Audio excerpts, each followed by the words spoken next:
The question I'd want to ask has to do with planning. Okay. Now, some of these investors will be looking to see how you treat those who have the potential or the capital within your country in terms of investment. So how would you say we've fared in the area of attracting the local investors to invest in here?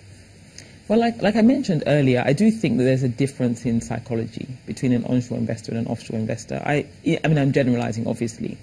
You know, I think that, I'm not even sure what the 1-year T-bill rate is now, but I mean, frankly, if I can get an 18–20% return by just literally putting my money in a government T-bill for 1 year, there's very little incentive to invest in a startup or to, you know, there's little incentive to do that. If you're an offshore investor, you'll consider the FX risk associated with that investment, and you may or may not like those risks. But for me, who's onshore, my money's in Naira anyway, so it's fine. So there is that. In terms of you know, how we treat domestic investors in terms of, you know, various other measures, I think again, people do what they you know, people respond to what they're held accountable for. So onshore investors also need to be more organized, more disciplined, and make demands on the people that they're investing in for the disclosure requirements. You know, offshore guys do this and they get answers. So it's about the maturity coming on both sides. Well, while we keep talking about investments, either foreign or local, whichever way, I know in Ogun State, for instance, the last time they had this investment summit or forum, they were talking about the question of manpower. What has changed? Because if all investments come to the country or to the state, you will still need manpower to carry them out. How is Ogun State faring in that regard? Well, manpower is an ongoing national challenge, quite frankly, and Ogun State is doing quite a bit in that regard, particularly in terms of trying to engage the youth with the appropriate skills. You know, it's one thing to just set up training centers, but actually what is needed is to have a framework that enables the government to engage with industry, with the sectors that are out there, and understand the needs, so that we can develop a pipeline of skilled labor, you know, to feed through to that development. I mean, it's also in our interest to have Ogun State citizens participating in this growth. Ogun State is partnering with the World Bank. We have a kind of four-pronged, you know, framework that we're working on, program that we're working on, and skills is one of those pillars, and it requires a lot of documentation, data, analysis. Is it coming up in this next summit? Well, so that is the context in which Ogun State is working. It's a 5-year program, and it will kick off probably you know, in the second half of this year. But the summit that is happening on Tuesday, basically we're looking at 3 key sectors. You know, considering that this is coming to the end of the tenure of this administration, we're kind of reviewing, okay, the first 6+ years, how have we fared? There have been clearly some gains if you look at some objective measures, but also we're not where we need to be. So the theme is consolidating the gains and accelerating growth. There's still a lot more, you know, to come. The focal sectors will be agriculture, industry, and technology. And the reason why we've chosen those sectors is agriculture, for one. Ogun State has clearly a lot of latent potential, proximity to markets, a reasonable amount of land mass that is arable. We have, you know, sort of a diversity of climate to grow many things. But in order to harness that, you know, currently 5% or so of state output is from agriculture, but it's still the largest employer. So there's a mismatch there in terms of the effort versus the return. So we're focusing on agriculture. Industry, you know, we're the largest industrial hub in the country, but again, we're still not where we need to be.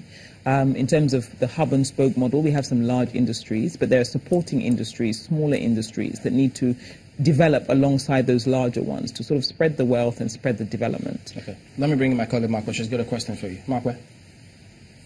I was going to ask you, how does political uncertainty affect, you know, investment and investors? Do you find anybody expressing any concerns regarding, say, the general political climate in the country, especially as elections, you know, come closer? Well, I think that, as I kind of referenced earlier, it's really all about pricing risk. You know, investors are aware these factors, but they also consider the opportunity in these markets. If you wait for the perfect moment to come in, then you typically miss the best opportunities or the best positioning.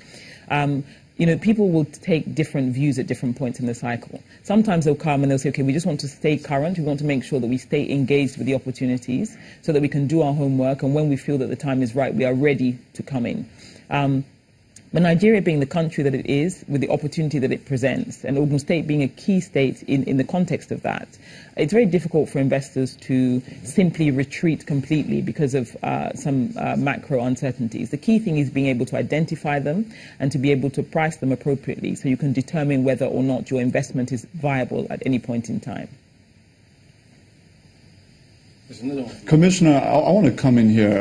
I happen to come from the Niger Delta, where we've seen a lot of our industries kind of shift toward the southwest. And I really wanted to ask you, in view of some of the achievements of the Ogun State government over recent years in terms of the development of IGR and really kind of optimizing your locational advantage next to Lagos, what would you say would be possible for some of these Niger Delta states to kind of develop their IGR and dissuade kind of the exodus, if you will, of some of the businesses that have gone from the Niger Delta to the southwest?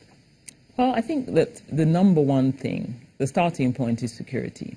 I mean, if the opportunities are apparent, but an environment is insecure or even perceived to be insecure, it's very difficult to have a compelling investment plan or narrative that one is selling to onshore or offshore investors. So I think security is the number one thing. There's a need, I think, to be proactive. There is a perception that people will have about a country, a state, a region. And if that perspective is going to change, it needs to be proactively engaged with.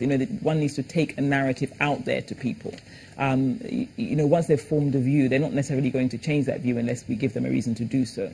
So I think security, I think being proactive about investment promotion is very important.